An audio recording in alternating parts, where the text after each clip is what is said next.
तो गाइस इस वीडियो में हम लोग सीखने वाले हैं कि कैसे हम लोग रिएक्ट के थ्रू यहाँ पे CSV फाइल को कैसे पार्स कर सकते हैं। तो आप लोग बोलेंगे कि CSV फाइल को आखिरकार पार्स करना ही क्यों है। तो पार्स करने का मेनली यही मकसद है क्योंकि जितने भी बैकएंड होते हैं उसमें आपको डेटा स्टोर कराना पड़ता है डेटाबेस में। तो अगर आप मैन्युअली अगर इनपुट फॉर्म का यूज़ करते हैं और डेटा भरते हैं तो उसमें काफ़ी ज़्यादा टाइम लग जाता है। लेकिन अगर इस टाइप का कोई CSV फाइल है उसके थ्रू अगर आप डेटा पॉपुलेट कराना चाहते हैं सारा बैकएंड में तो आपको काफ़ी इजी पड़ता है। तो ये हर रिएक्ट डेवलपर को पता होना ही चाहिए कि कैसे CSV को पार्स करके सारा डेटा हम लोग बैकएंड को भेज सकें और बैकएंड जो हो वो अपना डेटाबेस में सब कुछ स्टोर कर ले। ठीक है, तो ये काफ़ी इंपॉर्टेंट टॉपिक है जो कि आपको ज़रूर से सीखना चाहिए। तो अब बात करते हैं कि इसको ईजी तरीके से कैसे कर सकते हैं। तो यहाँ पे एक लाइब्रेरी है जिसका नाम है पापा पार्स। तो ये अच्छा पैकेज है NPM का जो कि जावास्क्रिप्ट के लिए बना हुआ है जिसके थ्रू हम लोग CSV को पार्स कर सकते हैं। लेकिन यहाँ पे रिएक्ट के लिए भी एक लाइब्रेरी है जो कि इसी के ऊपर बना है, पापा पार्स के ऊपर है। तो इसका नाम है रिएक्ट पापा पार्स। तो एग्जैक्ट वही फंक्शनैलिटी प्रोवाइड कराता है जो कि आपका पापा पार्स वाला लाइब्रेरी कराता है। और इसके डाउनलोड से भी आप देख सकते हैं कि ये कितना ज़्यादा पॉपुलर लाइब्रेरी है। ठीक है, तो यहाँ पे आपको क्या क्या फ़ीचर्स मिलते हैं। तो यहाँ पे सबसे पहला फ़ीचर्स, तो यहाँ पे जो भी आप CSV फॉर्मेट में डेटा देख रहे हैं ये क्या कर देगा, ये लाइब्रेरी आपको एक एरे देगा, उसमें आपका सारा जेसन डेटा रहेगा। ठीक है, तो ये हो गया। और अगर आपको चाहिए कि जेसन डेटा से CSV फाइल कैसे क्रिएट करना है तो वो भी इस पैकेज के ज़रिए आप आसानी से कर सकते हैं। और यहाँ पे कुछ कुछ मेजर फीचर है जैसे कि आप स्ट्रीम कर सकते हैं लार्ज फाइल को, और इसमें काफ़ी सारे और भी चीज़ें हैं जो कि हम लोग वीडियो के अंदर जाके देखेंगे। ठीक है, तो ये वीडियो काफ़ी एक्साइटिंग होने वाला है और इसमें आपको काफ़ी नई चीज़ सीखने को मिलेगी। तो वीडियो को अंत तक ज़रूर से देखिए ताकि आप हर एक फ़ायदे को अच्छे से उठा सकें। और अगर आप चैनल पर नए हैं तो चैनल को सब्सक्राइब करो यार, क्योंकि आपको रिएक्ट का यहाँ पे काफ़ी सारा इन्फॉर्मेशन मिलता है जो कि आपको बेटर रिएक्ट डेवलपर बनाने में काम आएगा ज़रूर से। तो चलिए वीडियो को स्टार्ट करते हैं बिना किसी देरी के। तो गाइस यहाँ पे मैंने बेसिक रिएक्ट प्रोजेक्ट सेटअप कर रखा है और यहाँ पे मैं UI के लिए चक्रा UI का यूज़ कर रहा हूँ। तो मैंने काफ़ी सारे अपने वीडियो में चक्रा UI का यूज़ कर रखा है। तो आपको पता करना है कि कैसे सेटअप करें तो आप मेरे प्रीवियस वीडियो को जाके देख सकते हैं, तो उसमें आपको आसानी से पता चल जाएगा। तो चलिए इस रिएक्ट ऐप को रन करके टेस्ट कर लेते हैं कि ये काम कर रहा है कि नहीं। तो सिंपल लिखेंगे npm स्टार्ट। ठीक है, और चलिए चेक करते हैं। तो यहाँ पे आ रहा है how to parse CSV file in React. तो ये मैंने हेडिंग रखा है, देखिए App.js के अंदर, तो वही एग्जैक्ट यहाँ पे आ रहा है। तो हेडिंग को मैं क्या करता हूँ, सेंटर में अलाइन कर देता हूँ। तो टेक्स्ट अलाइन, इसको सेंटर। तो मैं यहाँ चक्रा UI का इसलिए यूज़ कर रहा हूँ क्योंकि उससे जो CSS का जो कंट्रोल होता है वो काफ़ी अच्छा होता है और आप इजीली UI बना सकते हैं। ठीक है, तो सबसे पहला स्टेप हम लोग को ये फॉलो करना है कि रिएक्ट पापा पार्स जो पैकेज है उसको इंस्टॉल कर लेना है। तो यहाँ पे जो NPM का स्क्रिप्ट है मैं इसे कॉपी कर लेता हूँ, और कॉपी करने के बाद वापस से चलेंगे अपने रिएक्ट ऐप पर, और यहाँ पे मैंने टर्मिनल को स्प्लिट कर रखा है। तो यहाँ पे सिंपली इसे कोड को पेस्ट कर देंगे। इसके बाद यहाँ पे जो रिएक्ट पापा पार्स जो पैकेज है वो इंस्टॉल हो जाएगा, और इंस्टॉल होने के बाद मैं चलिए सेटअप करके आपको दिखाता हूँ कि कैसे करना है। तो सबसे पहले हम लोग को CSV रीडर है उसको क्या करना है, यहाँ पे इंपोर्ट करना है। तो चलिए उसको इंपोर्ट कर लेते हैं। तो लिखते हैं इंपोर्ट CSV रीडर। ठीक है, और इसको मैंने रिएक्ट पापा पार्स पैकेज से यहाँ पे इंपोर्ट कर लिया है। और इतना करने के बाद यहाँ पे मैं लिखूँगा CSV रीडर। ठीक है, और इसको मैं अंदर में कुछ अभी लिखना है। ठीक है, लेकिन उससे पहले आप देखेंगे कि यहाँ पे कुछ एरर थ्रो कर रहा है। तो ये ऐसा इसलिए हो रहा है क्योंकि जो रिएक्ट ऐप है उसके जो रिटर्न स्टेटमेंट है आपको उसके अंदर एक सिंगल चाइल्ड प्रोवाइड कराना होता है। तो यहाँ पे देखें कि आप 2 चाइल्ड जा रहा है, यहाँ पे CSV रीडर भी जा रहा है और यहाँ पे हेडिंग भी जा रहा है, इसकी वजह से ऐसा एरर आ रहा है। तो इस प्रॉब्लम को सॉल्व करने का तरीका काफ़ी आसान है। सिंपल यहाँ पे हम लोग लिख देंगे एक रिएक्ट फ्रेगमेंट डाल देंगे। तो इसको मैं चारों तरफ डाल देता हूँ। तो वो वाला इशू ख़त्म हो गया। और चलिए हम लोग देखते हैं कुछ यहाँ पे इनपुट में चेंज आया कि नहीं। तो यहाँ पे रिएक्ट ऐप रनिंग है, तो यहाँ पे कुछ भी यहाँ पे चेंजेस नहीं आए हैं। ठीक है, तो हम लोग एक रेफरेंस पहले क्रिएट कर लेते हैं जो भी बटन होगा ना उसके लिए। तो यहाँ पे सिंपल लिखेंगे कॉन्स्ट बटन रेफ, और इस बटन को रेफरेंस प्रोवाइड कराने के लिए हम लोग यहाँ पे यूज़ रेफ हुक का यूज़ करेंगे। यूज़ रेफ, इसको मैं इंपोर्ट कर लेता हूँ रिएक्ट के अंदर से, और इसके अंदर हम लोग नल प्रोवाइड करा देते हैं। तो सिंपल ये जो रीडर है उसके अंदर हम लोग इस रेफ को प्रोवाइड करा देंगे। तो रेफ में जाएगा बटन रेफ, और उसके बाद यहाँ पे कुछ फंक्शंस होंगे। तो सबसे पहला एक फंक्शन होगा जब हमारा फाइल लोड हो रहा होगा। ठीक है, तो ये वाला फंक्शन कॉल होगा। तो लिखेंगे इसका नाम const handle on file load. ठीक है, तो जब भी ये फाइल लोड होगा तो ये वाला जो फंक्शन है वो क्या होगा, कॉल होगा। तो सिंपल यहाँ पे हम लोग पास करेंगे, लिखेंगे ऑन फाइल लोड, इसके अंदर ये वाला जो फंक्शन है वो हम लोग पास कर दिए। तो इसके बाद ऑन एरर, जब भी मान लीजिए कोई एरर आता है तो एक फंक्शन और कॉल करेंगे एरर वाला। ठीक है, तो उसके लिए सिंपल क्या करेंगे, इसी को कॉपी करते हैं और यहाँ पे पेस्ट कर देते, लिखते हैं ऑन एरर हैंडलर। ठीक है, और इस फंक्शन को मैं कॉपी करके यहाँ पे पेस्ट कर देता हूँ। ठीक है, तो जब भी एरर आएगा तो ये वाला जो फंक्शन है वो कॉल हो जाएगा, लेकिन इसके जो पैरामीटर है उसमें हम लोग को डेटा नहीं चाहिए। इसके जगह हम लोग यहाँ पे पास करेंगे एरर फाइल इनपुट स्ट्रीम और रीजन। तो एरर यहाँ पे मैं लॉक करा लेता हूँ। ठीक है, उसके बाद जो CSV रीडर है उसमें और भी कुछ यहाँ पे जो हम लोग को प्रॉप्स पास करने हैं। तो सबसे पहला है ऑन क्लिक। तो ऑन क्लिक हम लोग को अगर ट्रू रखना है तो ऑन क्लिक प्रॉप्स पास करेंगे। उसके बाद अगर इसमें ड्रैग वाला फीचर नहीं चाहिए तो हम लोग यहाँ पे ड्रैग कर सकते हैं, नो ड्रैग। तो एक और फंक्शन हम लोग कॉल करेंगे जब भी फाइल रिमूव होगा, तो उसका नाम रखते हैं ऑन रिमूव फाइल।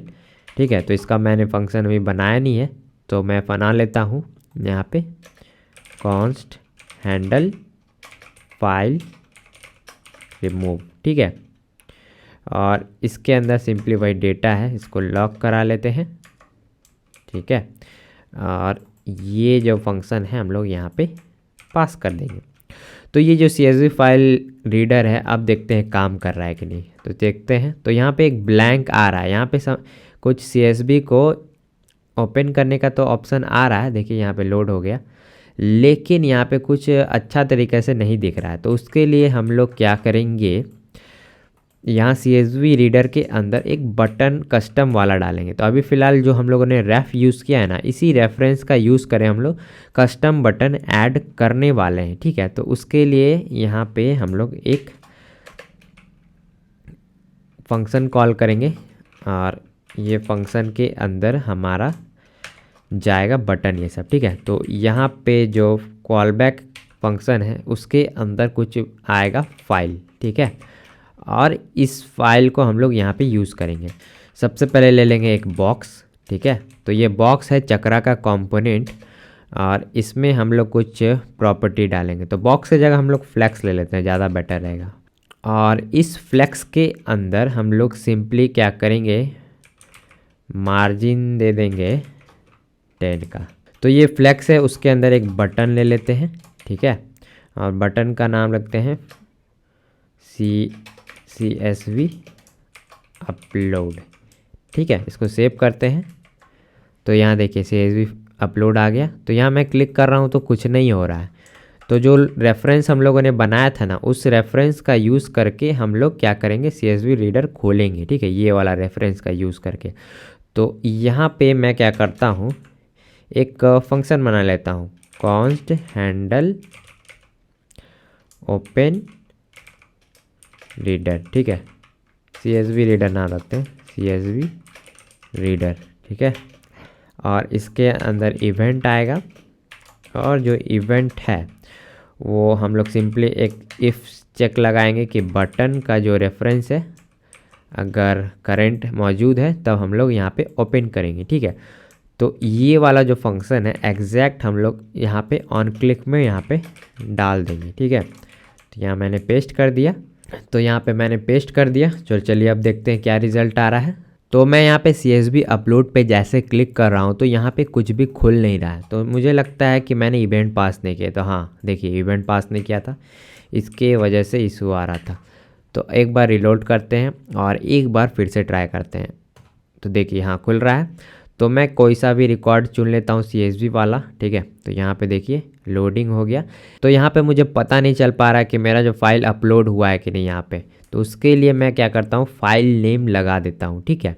तो यहाँ पे मैं क्या करूँगा, एक सिंपल बॉक्स बनाऊँगा, बॉक्स, ठीक है। और ये जो फ्लेक्स है उसके जगह मैं यूज़ करूँगा स्टैक। ये भी एक चक्रा का ही कंपोनेंट है। और इस बॉक्स के ऊपर एक विड्थ दे देते हैं, ज़्यादा नहीं, 20%। और उसके बाद यहाँ पे बॉर्डर अप्लाई कर देंगे 2 पिक्सल सॉलिड, ठीक है। और इसका जो कलर होगा वो होगा फ़िलहाल के लिए ग्रे। और इसके अंदर जो फाइल है उसको हम लोग प्रोवाइड करेंगे। तो यहाँ पे जो फाइल आप देख रहे हैं ना, वही एग्जैक्ट यहाँ पे हम लोग शो कराएंगे। तो अगर यहाँ पे फाइल आता है, ठीक है, तो यहाँ पे कंडीशन लगाएंगे फाइल होता है। तो यहाँ पे हम उसका क्या दिखाएंगे, फाइल नेम दिखाएंगे, ठीक है। तो देखिए फाइल नेम आ गया। तो अब देखिए यहाँ पे आ गया ना, 100 सेल्स रिकॉर्ड CSV, यही वाला फाइल मैंने चुना था, तो इसलिए यहाँ पे दिखा रहा है। तो अभी आप देखेंगे ये जो मेरा बटन है वो काफ़ी एक्सपैंड हो गया है। उसको फिक्स करते हैं फटाफट से। तो इसको बटन को मैं क्या करता हूँ, एक बॉक्स के अंदर डाल देता हूँ। तो ये वाला जो इशू है वो ख़त्म हो जाएगा। तो देखिए अब इशू सॉल्व हो गया। अब एक और चीज़ करते हैं कि इस फाइल को रिमूव करने का भी एक बटन ऐड कर देते हैं, ठीक है। तो उसके लिए वापस से चलेंगे यहाँ पे। तो बॉक्स के जस्ट नीचे एक और बटन ऐड करेंगे और इसका नाम रखेंगे सिर्फ रिमूव। और इसका जो वेरिएंट है वो मैं क्या करूँगा, एज अ घोस्ट दे दूँगा, घोस्ट, ताकि ये देखिए दिखाई ना दे। जब मैं इस पर ले जाऊं तब ये दिखाई दे। इसको भी हम लोग क्या करेंगे, बॉक्स के अंदर ही डाल देते हैं, बॉक्स, ठीक है। और ये मैं यहाँ से हटा दिया और इसको सेव करते हैं। तो अब भी ये परफेक्ट दिख रहा है। देखिए यहाँ रिमूव आ रहा है। तो ये रिमूव बटन का जो साइज़ है मैं क्या करता हूँ, स्मॉल कर देता हूँ। तो लिखता हूँ साइज और यहाँ पे एक्स्ट्रा स्मॉल कर देते हैं, सबसे छोटा। तो देखिए यहाँ पे आ गया। तो अभी मैं रिमूव पे क्लिक कर रहा हूँ तो यहाँ पे कुछ भी नहीं हो रहा। तो रिमूव का यहाँ पे मैं फंक्शन बना लेता हूँ, कॉन्स्ट हैंडल रिमूव फाइल, ठीक है।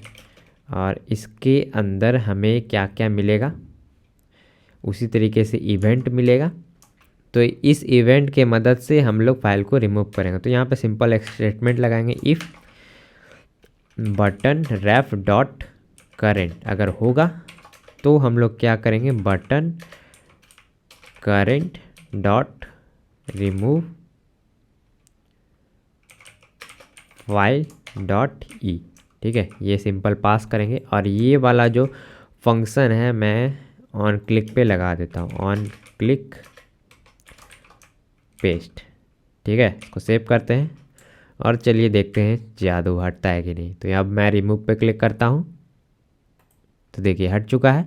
लेकिन यहाँ पे देखिए बॉर्डर आ रहा है तो अच्छा नहीं दिख रहा है। तो उसके लिए सिंपल सा हम लोग ये फाइल का जो चेकिंग है बाहर में लगा देते हैं, ज़्यादा बेटर रहेगा, ठीक है। तो यहाँ पे फाइल नेम ही रखते हैं, फाइल डॉट नेम। और इस बॉक्स के ऊपर मैं फाइल का चेक लगा देता हूँ। तो फाइल अगर होगा तब ये बॉक्स दिखेगा, ठीक है। तो अब ये बेटर दिख रहा है, ठीक है। और ये रिमूव वाला भी फंक्शनैलिटी वैसे ही हैंडल करना है। तो इसको मैं कट करता हूँ और इस बॉक्स के जस्ट नीचे डाल देता हूँ। तो यहाँ पे मैं इसे फ्रैगमेंट के अंदर डालता हूँ, ठीक है, ठीक है। तो अब ये बेटर दिख रहा है। तो अगर मैं CSV अपलोड पे क्लिक करूँ और अब चुनता हूँ तो देखिए अपलोड हो गया और यहाँ पे हम लोग को दिख रहा है, ठीक है। तो यहाँ पे एक UI इशू फिर से शो हो रहा है कि हमारा जो रिमूव बटन है वो स्ट्रेच हो गया है। इसको मैं वापस से बॉक्स के अंदर ही डाल देता हूँ, गलती से मैंने इसे बाहर डाल दिया। तो ये गया हमारा बॉक्स के अंदर। तो अब सब कुछ सही है, मैं रिमूव करता हूँ। तो चलिए मैं एक फ़ाइल अपलोड करके फिर से दिखाता हूँ और आपका जो लॉग होता है वो मैं आपको दिखाता हूँ कि कैसा दिखता है। तो मैं वापस से 100 सेल्स रिकॉर्ड वाला एक CSV फाइल उठा लेता हूँ और इसे ओपन करता हूँ। तो यहाँ पे देखिए एक एरे है और हर एरे के अंदर एक ऑब्जेक्ट है और ऑब्जेक्ट के जस्ट अंदर एक डेटा करके फील्ड है और उस डेटा फील्ड में आपको क्या मिल रहा है, ये सारा आपको हेडिंग टैग मिल रहा है, जो कि आपका यहाँ पे देखिए जैसे रीजन था, कंट्री था, वैसा ही आपको यहाँ पे रीजन, कंट्री, आइटम टैब। तो यहाँ पे फर्स्ट जो 0th एलिमेंट है उसके अंदर आपको ये सब चीज़ें देखने को मिल रही है, ठीक है। और जो सेकंड, थर्ड जितने भी अब एरे आपको यहाँ पे दिख रहे हैं डेटा, उसमें आपका एग्जैक्ट डेटा आ रहा है। जैसे कि ये 7th नंबर वाला देख रहे हैं, सब सहारा अफ्रीका। तो ये है आपका यहाँ पे सब सहारा अफ्रीका, यहाँ पे आप जो देख रहे हैं ना वही एग्जैक्ट है, ठीक है। तो इस टाइप का कुछ आपको लॉक करके डेटा मिलता है। तो ये आपको पापा पास प्रोवाइड करा रहा है इस टाइप का डेटा। तो अब चलिए देखते हैं कि कैसे हम लोग इस डेटा को रिएक्ट टेबल में इंसर्ट कैसे करेंगे। तो पहले मैंने एक रिएक्ट टेबल के ऊपर वीडियो बना रखा है, जैसे कि आप देखिए ये वाला। तो इस वीडियो के अंदर मैंने आपको अच्छे से रिएक्ट टेबल के ऊपर इंफॉर्मेशन दिया है, ठीक है। तो इसी रिएक्ट टेबल का कोड हम लोग यूज़ करेंगे और हम लोग जो भी CSV फाइल वाला जो जेसन डेटा है इसके अंदर इंपोर्ट करेंगे, ठीक है। तो वही करते हैं। तो यहाँ पे देख रहे हैं रिएक्ट टेबल का डेटा नाम से एक कंपोनेंट मैंने पहले से बना रखा है। बस हम लोग को क्या करना है, जो टेबल हेडर देख रहे हैं उसके अंदर अपना हेडर पास करना है, ठीक है। तो मैं सिंपल क्या करता हूँ, जो रिएक्ट टेबल का जो कंपोनेंट है इसको मैं यहाँ पे कॉल कर लेता हूँ अपने app.js में, ठीक है। तो इसके जस्ट नीचे कॉल होगा आर टेबल,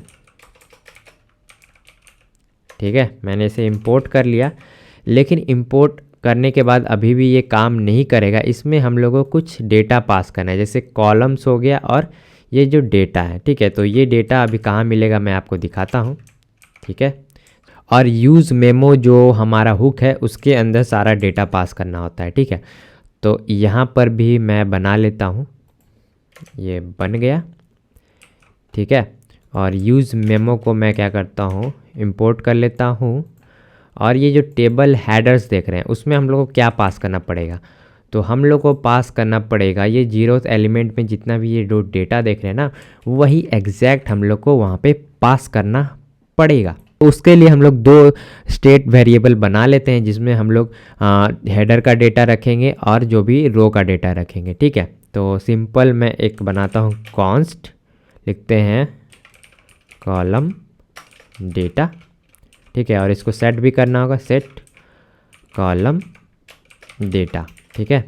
और इसको मैं यूज़ स्टेट हुक से इंपोर्ट कर लेता हूँ, ठीक है। वही एग्जैक्ट मैं यहाँ पे भी करूँगा। इस बार सिर्फ क्या करें, कॉलम के जगह रो का इस्तेमाल करेंगे। इसको कर देते हैं रो और यहाँ पे इसे कैपिटल कर देते हैं। और कैपिटल करने के बाद अब हम लोग क्या करेंगे, इसके अंदर डेटा को भरेंगे। तो उसके लिए कुछ करना नहीं है, काफ़ी आसान है, सिंपल चलेंगे। हम लोग का डेटा कहाँ ऐड हो रहा है, यहाँ पे लॉग हो रहा है ना, ये वाला, इस हिस्से में हम लोग काम करेंगे। तो यहाँ पे एक मैं वेरिएबल बना लेता हूँ, उसके अंदर लिखता हूँ कॉन्स्ट कॉलम्स, ठीक है। और यहाँ पे लिखते हैं डेटा, ये जो डेटा आ रहा है ना उसमें जो फर्स्ट एरे है, ठीक है, फर्स्ट वाला ले लेते हैं, 0th वाला। और उसके अंदर से भी जो डेटा मिल रहा है, ठीक है, वो डेटा ले लिए और उस पर हम लोग मैप करेंगे। और मैप करने के बाद उसमें जो भी कॉलम होंगे, जैसे कि कॉलम और उसका इंडेक्स, ठीक है, इसको हम लोग यूज़ करके हेडर कंपोनेंट बनाएंगे। जैसे कि मैं दिखाता हूँ कुछ ऐसा, ठीक है, इस टाइप का कुछ बनाएंगे। तो उसके लिए सिंपल रिटर्न करेंगे, रिटर्न हेडर, और हेडर में सिंपली जो कॉलम है, कॉलम का डेटा वो डाल देंगे। जो कि अगर आपने रिएक्ट टेबल वाला मेरा वीडियो देखा होगा तो आपको एक्सेसर का मतलब पता होगा। तो अगर आपने अभी तक वो वीडियो नहीं देखा है तो जाके डिस्क्रिप्शन में लिंक होगा, जाके देख लीजिए। तो सिंपल लिखेंगे कॉल स्प्लिट, और यहाँ पे सिंपली जो स्पेसिंग है, जैसे कि मैं दिखाता हूँ, तो ये कि आइटम टाइप में जो स्पेसिंग है इसको जोड़ के मैं सिंगल स्ट्रिंग बनाऊंगा। ठीक है, तो उसके लिए सिंपल ये वाला जो खाली स्पेस है उसके ज़रिए मैं स्प्लिट किया हूँ और ज्वाइन कर लेता हूँ अंडरस्कोर डैश देके। ठीक है, ये हो गया, और सबको मैं लोअर केस में कन्वर्ट कर लेता हूँ टू लोअर केस। ठीक है, तो ये हमारा कॉलम्स का डेटा यहाँ पे रेडी हो गया। तो ये जो कॉलम है इसको मैं क्या करता हूँ, एक बार लॉक करा लेता हूँ ताकि सब कुछ परफेक्ट है कि नहीं वो पता चल सके। ठीक है, तो अब मैं जो वापस से चलता हूँ यहाँ पे और एक बार मैं रिलोड करता हूँ। ठीक है, तो यहाँ पे एरर जो फेंक रहा है इसको मैं अभी फ़िलहाल के लिए इन दोनों को कमेंट आउट कर देता हूँ, और जो ये रिएक्ट टेबल है इसको भी कमेंट आउट कर देता हूँ। ठीक है, तो फिर से मैं CSV फाइल अपलोड करता हूँ। तो यहाँ पे आप देख रहे हैं कि 14 यहाँ पे एरे आ चुके हैं, और इसमें हेडर में हमारा रीज़न आ गया, और बाकी जो एक्सेसर है वो स्मॉल लेटर में कन्वर्ट हो गया है, और जो भी स्पेसिंग था वो अंडरस्कोर से यहाँ पे रिप्लेस हो चुका है। तो अब हम लोग को यहाँ पे डेटा दिखाना है जो भी रिएक्ट टेबल के अंदर, तो वहाँ जो भी एक्सेसर होता है ना उसके अंदर डेटा पास करना है। तो हम लोग को कुछ ऐसा डेटा फ़िलहाल चाहिए, वो कैसा मैं आपको थोड़ा सा एग्जांपल दिखा देता हूँ। तो कुछ ऐसा हम लोग को चाहिए डेटा, इसका कांस्टेंट कर देते हैं कांस्ट। तो एक्सेसर हमारा क्या क्या था, तो एग्जांपल के लिए जैसे रीजन एक डेटा है, कंट्री। ठीक है, ये वाला जो कंट्री डेटा है, तो एग्जैक्ट यहाँ पे लिखते हैं कंट्री। ठीक है, तो इसमें जो भी डेटा होगा कुछ ऐसा होगा। ठीक है, उसके बाद हमारा होगा आइटम टाइप, ये है आइटम टाइप, ये है आइटम टाइप। तो ये जो डेटा आप देख रहे हैं इस टाइप से हम लोग को ऑब्जेक्ट बना के रिएक्ट टेबल में पास करना पड़ता है, जो भी रो डेटा होता है। तो ये हम लोग डायनेमिकली बनाएंगे। ठीक है, तो ये थोड़ा कॉम्प्लेक्स मेथड है क्योंकि हम लोग यहाँ पे रिड्यूस का यूज़ करेंगे, जो कि काफ़ी एडवांस कॉन्सेप्ट हो जाता है जावास्क्रिप्ट का, और काफ़ी लोग इसमें थोड़ा कंफ्यूज होते हैं। तो ये वाला कॉन्सेप्ट आप ज़रूर से देखिए। ठीक है, तो यहाँ पे हम लिखते हैं कॉन्स, यहाँ पे रोज़ बनाते हैं। ठीक है, और यहाँ पे डेटा डॉट स्लाइस करेंगे। ठीक है, तो जो पहला वाला जो एरे है उसे नहीं लेना है। क्यों नहीं लेना है मैं आपको दिखाता हूँ। जैसे कि फर्स्ट वाला जो एरे है जो कि आप यहाँ देख रहे हैं, इसमें हमारा जो हेडिंग का डेटा है। ठीक है, तो इसको हम लोग को स्किप करना है, तो वही हम लोग करेंगे। तो स्लाइस कर देंगे फर्स्ट वाले को, यानी हम लोग डंप कर दिए फर्स्ट वाले को, और उसके बाद मैप चलाएंगे। ठीक है, तो अब हम लोग ऑब्जेक्ट जनरेट करेंगे, जैसा कि मैंने अभी आपको थोड़ी देर पहले डेटा में ऑब्जेक्ट बना के दिखाया ना, एग्जैक्ट वैसा ही कुछ करेंगे। ठीक है, तो सिंपली यहाँ पे रो ले लेते हैं, और यहाँ पे रिटर्न स्टेटमेंट जाएगा। ठीक है, तो रिटर्न के अंदर हम लोग को क्या पास करना है, सॉरी रिटर्न का स्पेलिंग गलत है। रिटर्न के अंदर हमारा जाएगा रो डॉट डेटा डॉट रिड्यूस। तो यही रिड्यूस के बारे में मैं बात कर रहा था, थोड़ा कॉम्प्लेक्स होता है। ठीक है, तो इसमें आता है 3 पैरामीटर, एक होता है एक्यूमुलेटर, एक होता है करंट इंडेक्स करंट वैल्यू, और होता है आपका इंडेक्स। ठीक है, जो कि हर मैप फिल्टर सब में होता ही है। ठीक है, तो हम लोग को यहाँ पे ऑब्जेक्ट जनरेट कराना है। तो ये जो आप रिटर्न स्टेटमेंट देख रहे हैं ये ऑब्जेक्ट फेंकेगा थोड़ी देर में, तो वही हम लोग करेंगे। तो सबसे पहले लिखेंगे एक्यूमुलेटर। तो फर्स्ट टाइम जो एक्यूमुलेटर होगा वो एम्प्टी रहता है। ठीक है, तो इसमें हम लोग सिंपली जो हमारा कॉलम्स है, तो ये जो कॉलम्स का जो डेटा है फर्स्ट इंडेक्स लेंगे। ठीक है, तो फर्स्ट इंडेक्स आ गया, और उसके बाद इस पर एक एक्सेसर बना देंगे। ठीक है, तो एक्सेसर मैं स्पेलिंग सही रखता हूँ, नहीं तो गड़बड़ हो जाएगी। ठीक है, और इसके अंदर करंट वैल्यू पास कर देंगे। ठीक है, तो इसको थोड़ा समझते हैं ये कैसा दिखेगा।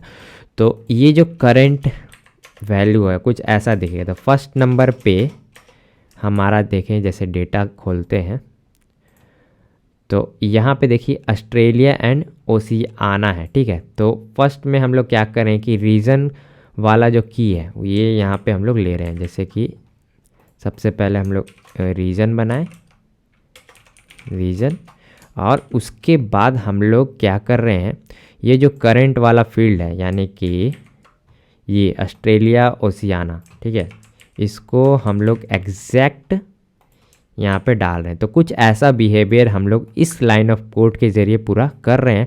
और ये जो इंडेक्स के ज़रिए क्या कर रहे हैं, हम लोग पूरा यहाँ पे सारा वैल्यूज़ जितने भी है वो जनरेट करा लेंगे, ठीक है। तो ये काफ़ी हैंडी तरीका है आपका ऑब्जेक्ट जनरेट कराने का, ठीक है। तो जो ऑब्जेक्ट हमारा जनरेट हुआ उसको रिटर्न भी करना होगा ना, नहीं तो काम नहीं चलेगा।